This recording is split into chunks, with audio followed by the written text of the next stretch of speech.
Jacobi's method. Let A be a given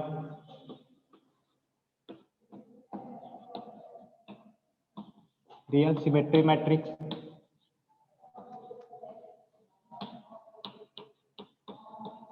Jacobi method हम लोग study कर रहे हैं। जैकोबीज मेथड, इसमें कोई भी मैट्रिक्स दिया रहेगा, रियल सिमेट्री मैट्रिक्स, ठीक, रियल सिमेट्री मैट्रिक्स दिया रहेगा तो उसका जो आइगन वैल्यू निकलेगा, it's eigen value are real, तो उसका आइगन वैल्यू भी कैसा रहेगा, वो रियल होगा।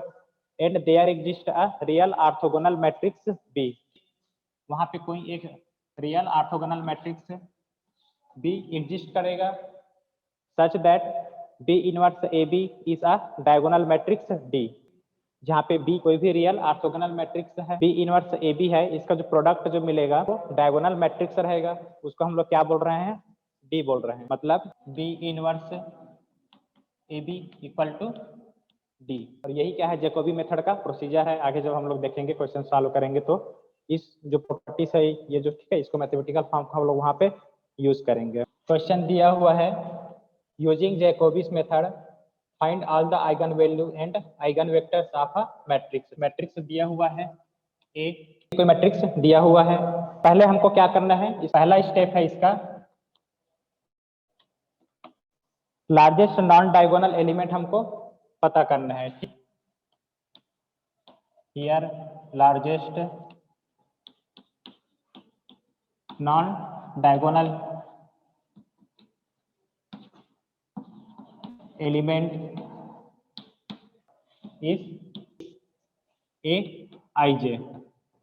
अभी आई और जे का वैल्यू हमको अभी कहाँ पे यूज होगा वो पता चल जाएगा। तो यहाँ पे देखो लार्जेस्ट नॉन डायगोनल बोला है, नॉन डायगोनल मतलब ये वाला नहीं आएगा, ठीक, ये वाला जो डायगोनल को हम लोग छोड़ देंगे, इसको छोड़ के देखो कौन सा वैल्यू जो है बड़ा है, तो ये वैल्यू बड़ा है, कौन सा, ये 2, इसका वैल्यू क्या है, A13 है, और यहाँ पे क्या है, A31, ठीक। तो वहां से हमको क्या मिल रहा है, element is Aij equal to A13 equal to A31।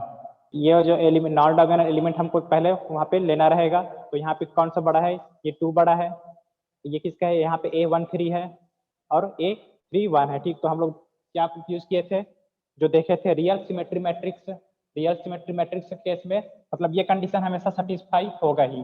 Case में क्या रियल सिमेट्री मैट्रिक्स की कंडीशन हम लोग देखे थे अभी, Aij इक्वल टू क्या हो रहा था, Abi, मतलब ये वाला जो एलिमेंट है वो इसके इक्वल होगा ही। उसी प्रकार A21 एलिमेंट जो है √2 वो किसके इक्वल हो जाएगा, A12 के। तो इस टाइप से मैट्रिक्स आपको दिया ही रहेगा, इसी को हम लोग क्या बोलते हैं, रियल सिमेट्री मैट्रिक्स। तो यहाँ पे पहला निकालना है आपको, largest non diagonal element find out करना है, तो वो हमको क्या मिला है, 2 मिला है, A13 इक्वल टू A31। आई जे का वैल्यू, आई का वैल्यू यहाँ पे 1 होगा और जे का वैल्यू 3 हो जाएगा, equal to 2 and also A11 ये अभी यूज होगा, ठीक, इसलिए वहां पे ले रहे हैं A11 इक्वल टू 1, A33 1 है। अब उसके बाद सेकंड जो स्टेप है, वहां पे हमको क्या करना है, tan 2 थीटा, ये फार्मूला यूज करना है। का वैल्यू होता है 2Aij divided by Ai minus Ajj। ये फार्मूला इंपॉर्टेंट है, यहाँ पे हम लोग इसका वैल्यू पुट करेंगे। अब यहाँ पे देखो Aij का वैल्यू मतलब कितना है, Aij वो कितना है, 2 है। अब यहाँ पे Ij में देखो ये जो एलिमेंट है वो कौन सा है, A13 है, तो I का वैल्यू क्या होगा, यहाँ पे 1 हो जाएगा और J का वैल्यू क्या हो जाएगा, 3 हो जाएगा। तो किसी एक वैल्यू को आप लोग ले सकते हो, तो यहाँ पे हो जाएगा, इसी को अब हम जब लिखेंगे तो tan 2 थीटा इक्वल टू, यहाँ पे लिखेंगे 2 इंटू A13, ठीक, Aij ये वाला, तो यह क्या है, A13, 2 into A13 divided by Ai। अब I का वैल्यू क्या है, 1 है और J का वैल्यू क्या है, 3 है, तो Ai मतलब A11 माइनस Ajj, J का वैल्यू क्या है, 3 है, तो A33। तो इसलिए A11 का वैल्यू हम लोग यहाँ पे नोट कर लिए हैं और A33 का वैल्यू यहाँ पे नोट कर लिए हैं। ठीक, अब इस फार्मूला पे उसको पुट कर देना है। तो यहाँ से हो जाएगा 10 2 theta equal to 2 into A13 का वैल्यू 2 है डिवाइडेड बाय A11 का वैल्यू, A11 वाला कौन सा है, ये होगा A11 एलिमेंट, तो उसका वैल्यू क्या है 1 minus A33 element, A33 element कौन सा है, ये है 1, तो उसका वैल्यू यहाँ पे पुट कर दो 1। तो यहाँ से हमको क्या मिला 10 2 theta equal to 4 divided by 0 equal to infinite. 2 theta का वैल्यू हो जाएगा 2 theta equal to pi by 2 मतलब 90, 10 90 का वैल्यू क्या होता है, इन्फिनाइट होता है। तो यहाँ से मिलेगा हमको थीटा इक्वल टू क्या मिला हमको पाई बाय 4। ठीक, थीटा भी क्यों कैलकुलेट किए हैं वो नेक्स्ट स्टेप में समझ में आएगा। ठीक, तो थीटा का वैल्यू हमको क्या मिला पाई बाय 4। मेन इसका स्टेप यही है, पहले हमको non largest non diagonal element लेना है, मतलब डायगोनल एलिमेंट को छोड़ के जो एलिमेंट बड़ा रहेगा उसको हम लोग लेना है। अब वहाँ पे उसका लेना है हमको केवल उसका मैग्नीट्यूड लेना है। सपोज मान लो अगर यहाँ पे -2 भी रहता, ठीक, अगर ये दोनों -2 भी रहता तो लार्जेस्ट में हम लोग क्या लेते, इसी को लेते, केवल उसका क्या लेना है हमको मैग्नीट्यूड ले लेना है, साइन से वहाँ पे मतलब नहीं है। तो ये आपको याद रखना है। तो यहाँ पे इसका साइन से मतलब नहीं रहेगा, लार्जेस्ट जो नॉन डायगोनल लेंगे उसका मैग्नीट्यूड लेते हैं, तो माइनस वाला भी रहेगा तो उसको हम लोग ले लेंगे। तो ये हो गया। फिर उसको क्यों लेते हैं वहां से आई और जे का वैल्यू कैलकुलेट करने के लिए, फिर फार्मूला ये है 2aij divided bye aii minus ajj, ये फार्मूला है 10 2 थीटा का। फिर यहाँ से कंपेयर करके हम लोग आई का वैल्यू पुट कर देंगे। तो ठीक, ये हमको यहाँ पे मिला। फिर वहाँ पे उसका एलिमेंट का वैल्यू पुट कर दो, वहां से थीटा का वैल्यू निकालना है। ठीक, यहाँ तक तो हमको मिला थीटा का value pi by 4। Then orthogonal matrix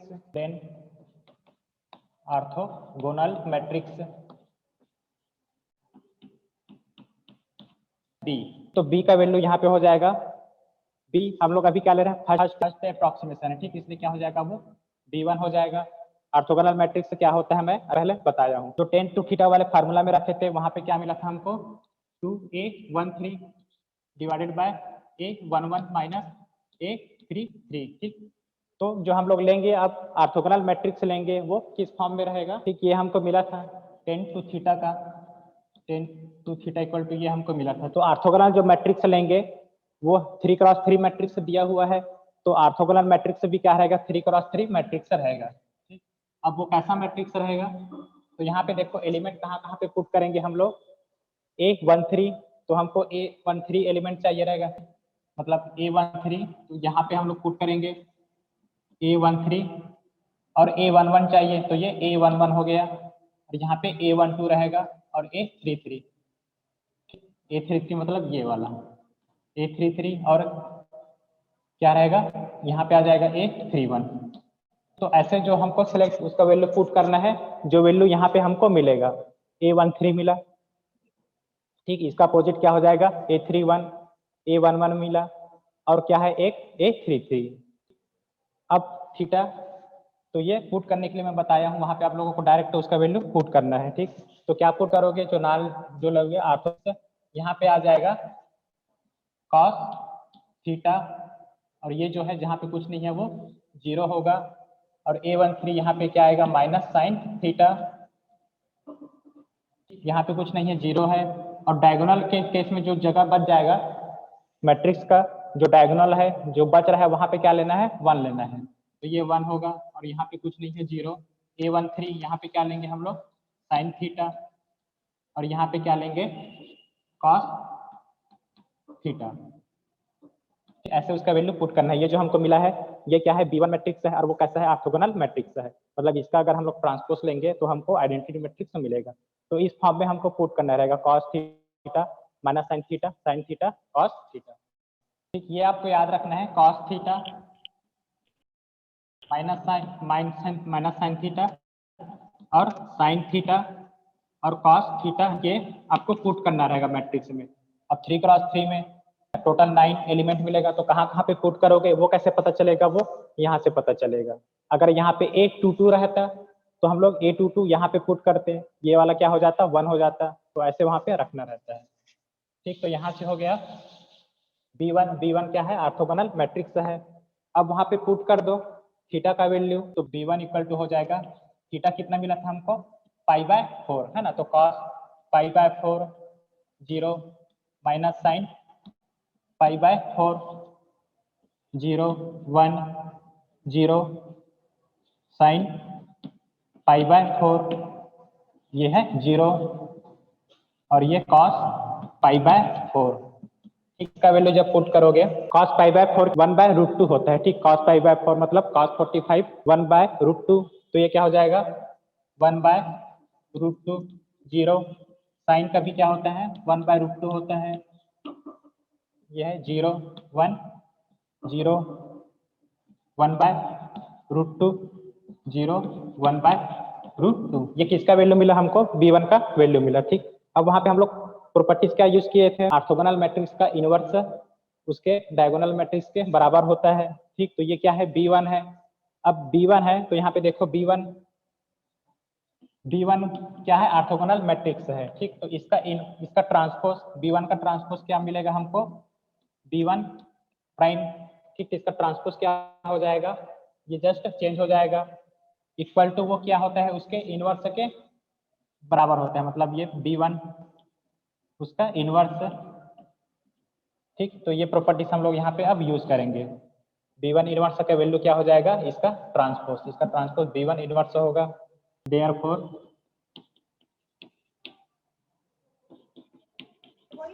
the first transformation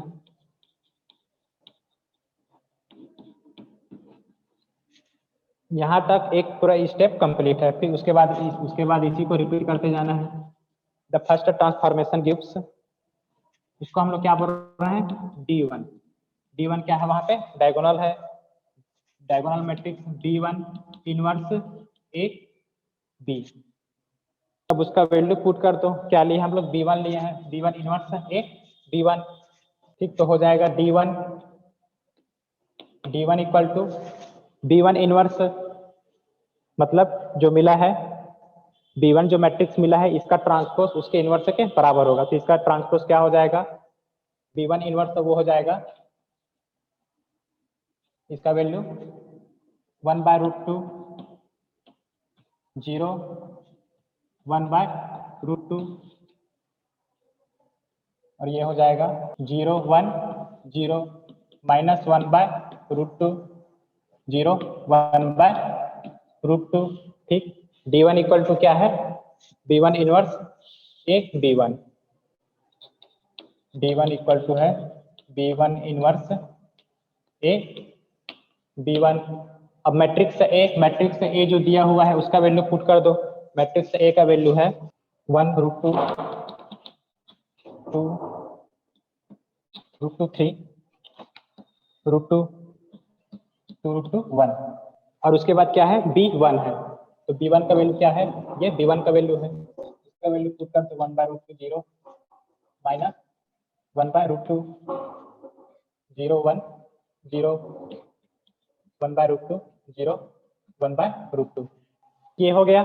तो इसको जब आप लोग सॉल्व करोगे तो d1 का वैल्यू मिलेगा, मैं डायरेक्ट लिख दे रहा हूँ, d1 का वैल्यू आता है जब पहले इसका दोनों का प्रोडक्ट करोगे, जो इसका मल्टीप्लाई करोगे, जो प्रोडक्ट मिलेगा उसको इसके साथ मल्टीप्लाई करना है, तो d1 का वैल्यू यहाँ पे मिलता है 3 2 0 और ये हो गया 2 3 0 0 0 माइनस 1, ठीक है। किसका है d1 का वैल्यू है। यहाँ तक हमारा क्या हुआ, फर्स्ट अप्रोक्सीमेशन तक निकल गया। अब जो हम लोग स्टार्टिंग किए थे वो इसी को हम लोग यहाँ पे रिपीट करते जा रहे हैं, तो यही सेम प्रोसीजर रहेगा, ठीक। मैट्रिक्स ए दे दिया है, ठीक। फिर वहां से हम लोग देखेंगे नॉन डायगोनल लार्जेस्ट वैल्यू देखेंगे पहले, है ना, नॉन डायगोनल लार्जेस्ट वैल्यू देखेंगे, ठीक। फिर उसको कंपेयर कर देंगे ए आई जे से, उसको कंपेयर करेंगे तो यहाँ से हमको क्या मिलेगा, आई का वैल्यू मिल जाएगा और जे का वैल्यू मिल जाएगा, ठीक। उसका वही हो रहा है जो नॉन डायगोनल लार्जेस्ट वैल्यू देखते हैं, वहां से आई और जे का वैल्यू मिल जाएगा। फिर हमको क्या चाहिए,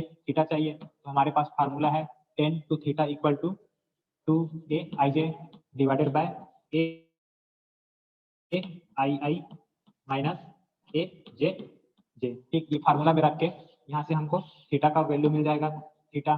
फिर उसके बाद क्या चाहिए रहता है हमको, एक ऑर्थोगोनल मैट्रिक्स चाहिए रहता है बी, ठीक है। पहले ले रहे हैं तो पहले के केस में क्या हो जाएगा, वो b1 हो जाएगा, फिर b1 का यहाँ पे एलिमेंट हम लोग पुट करते हैं, एलिमेंट कहाँ कहाँ पे पुट करेंगे वो यहाँ से हमको पता चलता है, ठीक। जैसे यहाँ A13 है जो इसका वैल्यू है वहाँ पे उसका पुट करते हैं, किसमें cos थीटा sin थीटा जो पुट किए थे वैसे, ठीक। तो वहाँ से फिर B1 का वैल्यू निकला था, फिर उसका B1 ट्रांसपोज निकाले, इनवर्स निकाले।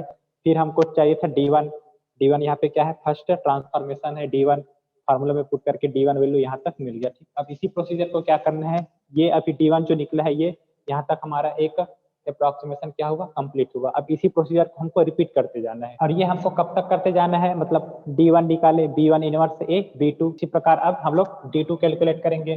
तो D2 इक्वल टू क्या हो जाएगा, B2 इनवर्स A B2, फिर D3 कैलकुलेट करेंगे। ऐसे हमको कब तक करते जाना है, ये हो जाएगा B3 इनवर्स A B3, ऐसे प्रोसीजर हमको करते जाना है, ठीक। कब तक करते जाएंगे, जब तक कि जो D का वैल्यू है, मतलब D1 D2 या D3 कोई भी जो वैल्यू है, जब तक D का जो वैल्यू है डायगोनल वैल्यू, ये वैल्यू हमको आइडेंटिटी ना मिल जाए, मतलब केवल डायगोनल का टर्म रहेगा, बाकी पूरा टर्म क्या रहेगा, वो जीरो रहेगा। जब तक ना मिल जाए ये फॉर्म, जब तक हमको नहीं मिल जाता, सपोज कुछ भी वैल्यू मिलेगा 1 0, ठीक, 0 0 5, केवल जो डायगोनल एलिमेंट बचेगा लास्ट में, तब तक हम उसको करते जाएंगे, बाकी पूरा टर्म क्या रहेगा, जीरो हो जाएगा। तो जब ऐसा हमको मैट्रिक्स मिल जाएगा, डी का जो फॉर्म है, चाहे वो कुछ भी हो, D2 हो सकता है, D3 हो सकता है, जब हमको डी का ये फॉर्म मिल जाएगा जहाँ पे केवल जो प्रिंसिपल डायगोनल है वो एलिमेंट वहाँ पे रहेगा और बाकी एलिमेंट जीरो रहेगा, फिर वहाँ पे हम इसको स्टॉप कर देंगे, ठीक। ये जो वैल्यू जो मिलेगा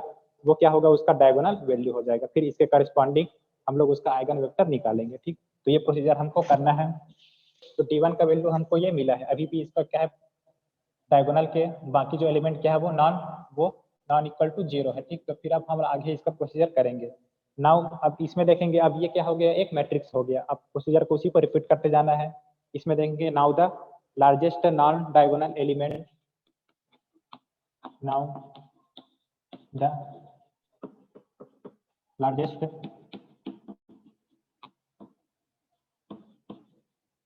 नॉन डायगोनल एलिमेंट, ठीक है। ये जो डायगोनल है इसको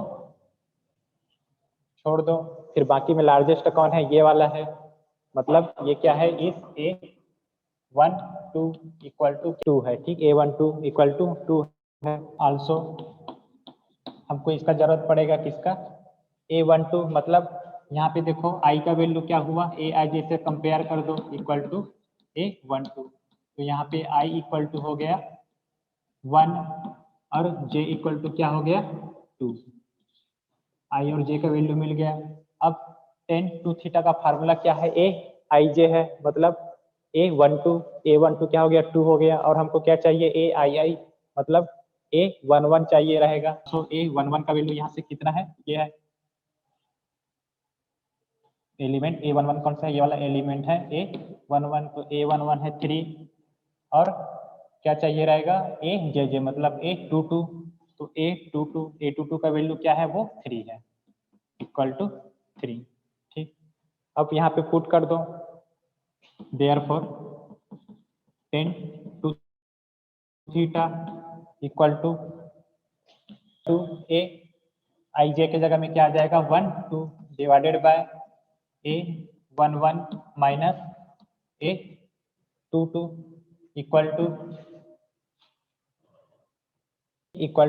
2 इंटू A12 का वैल्यू कितना है 2 है, डिवाइडेड बाय A11 का वैल्यू कितना है 3 है, और A22 का वैल्यू कितना है 3 है, तो ये क्या हो जाएगा 3 माइनस 3 इक्वल टू क्या मिलेगा, इनफिनाइट मिलेगा, ठीक। तो हमको क्या मिला है tan 2 थीटा इक्वल टू 0, तो यहाँ से क्या हो जाएगा tan 2 थीटा इक्वल टू 0 के जगह में, मतलब tan पाई बाय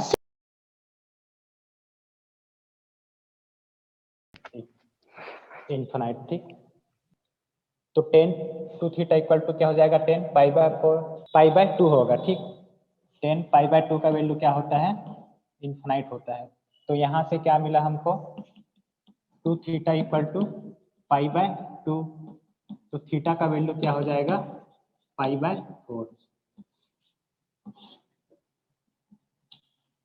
अब फिर हमको क्या चाहिए, ऑर्थोगोनल मैट्रिक्स, तो ऑर्थोगोनल मैट्रिक्स हो जाएगा then B2, then B2 3x3 ये जो है क्या है 3x3 है, तो ऑर्थोगोनल मैट्रिक्स मिलेगा वो भी क्या रहेगा 3x3 रहेगा।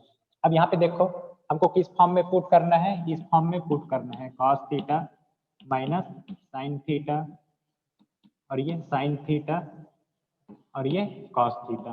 ठीक, तो अब कहाँ पे रखें, टोटल 9 एलिमेंट होता है। ठीक, तो कहाँ पे रखना है वो कैसे पता चलेगा, वो यहाँ से पता चलेगा।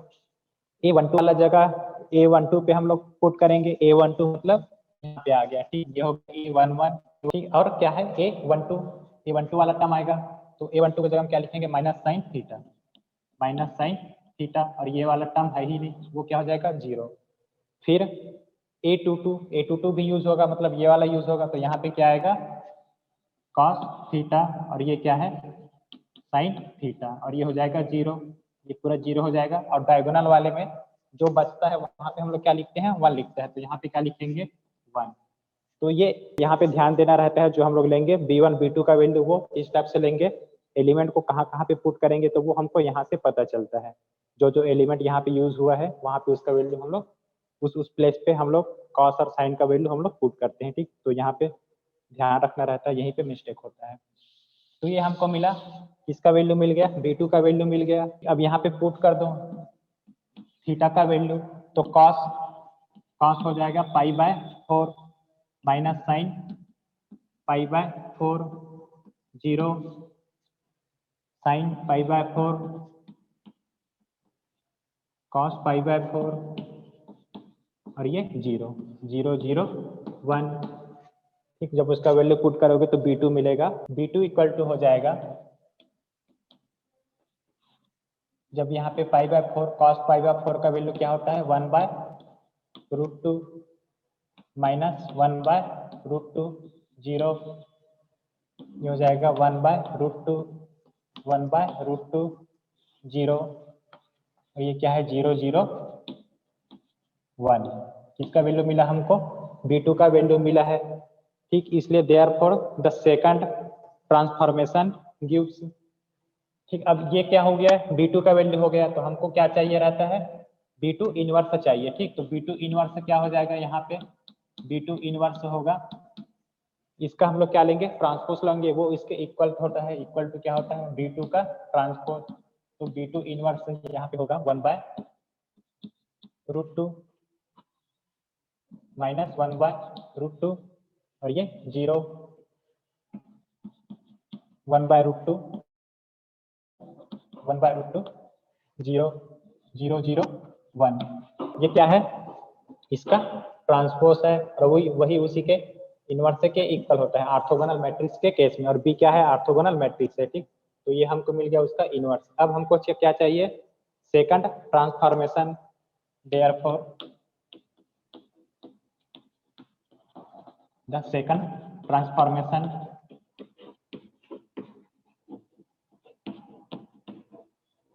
D2 इक्वल टू हो जाएगा B2 का इनवर्स A लिए थे। ठीक, तो अब क्या हो जाएगा A की जगह में D1 हो जाएगा, D1 और ये B2। ठीक, वहां पे वैल्यू पुट कर दो तो D2 का वैल्यू मिल जाएगा। D2 इक्वल टू क्या है B2 इनवर्स D1 B2, तो यहाँ पे वैल्यू पुट कर दो B2 इनवर्स का वैल्यू क्या है ये है 1/√2 माइनस 1/√2 1/√2 0 माइनस 1/√2 1/√2 0 0 0 1। ये किसका वैल्यू है B2 इनवर्स का इंटू D1 का वैल्यू क्या मिला था हमको, D1 का वैल्यू था 320 230 और 0 0 माइनस 1 इंटू D2 क्या है ये है 1/√2 माइनस 1/√2 0 1/√2 1/√2 0 0 0 1। तो इसको जब आप लोग सॉल्व करोगे, तीन मैट्रिक्स है मल्टीप्लिकेशन करना है तीनों का, तो D2 इक्वल टू मिलेगा।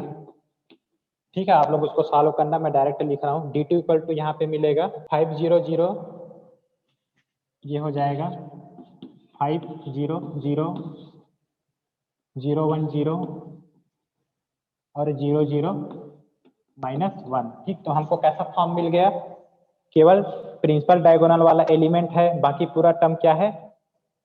0 है, मतलब हमको डायगोनल मैट्रिक्स मिल गया। ठीक, और हम लोग जब जैकोबी जब डिस्क्रिप्शन दिया था तो डी कैसा था? वहाँ पे डायगोनल मैट्रिक्स था, तो हमको फाइनली डायगोनल मैट्रिक्स यहाँ पे मिल गया D2 में। तो यही हमारा, यहाँ पे फिर आप लोगों को स्टॉप कर देना है। ठीक, फिर उसके आगे प्रोसीजर नहीं करना है, यहाँ पे आके स्टॉप कर देना है। और जो डायगोनल जो एलिमेंट मिला है वही क्या है?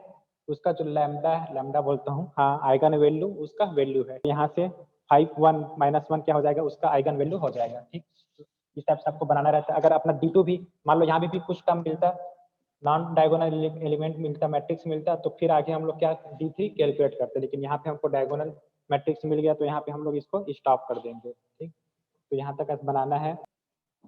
Hence the eigen value of given जो मैट्रिक्स ए दिया था उसका आइगन वैल्यू हो जाएगा ये 5 1 -1, 5 1 एंड -1। ये किसका वैल्यू हो गया? आइगन वैल्यू हो गया। ठीक, लैम्डा 1 लैम्डा 2 और लैम्डा 3 का वैल्यू। अब हमको आइगन वेक्टर चाहिए। Hence the eigen value of given matrix is 5 1 and -1 and the corresponding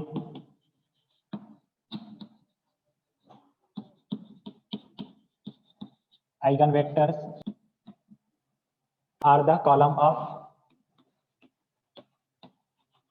eigen value हमको मिल गया। क्या है आइगन वैल्यू? 5 1 -1, यहाँ से डायगोनल मैट्रिक्स से।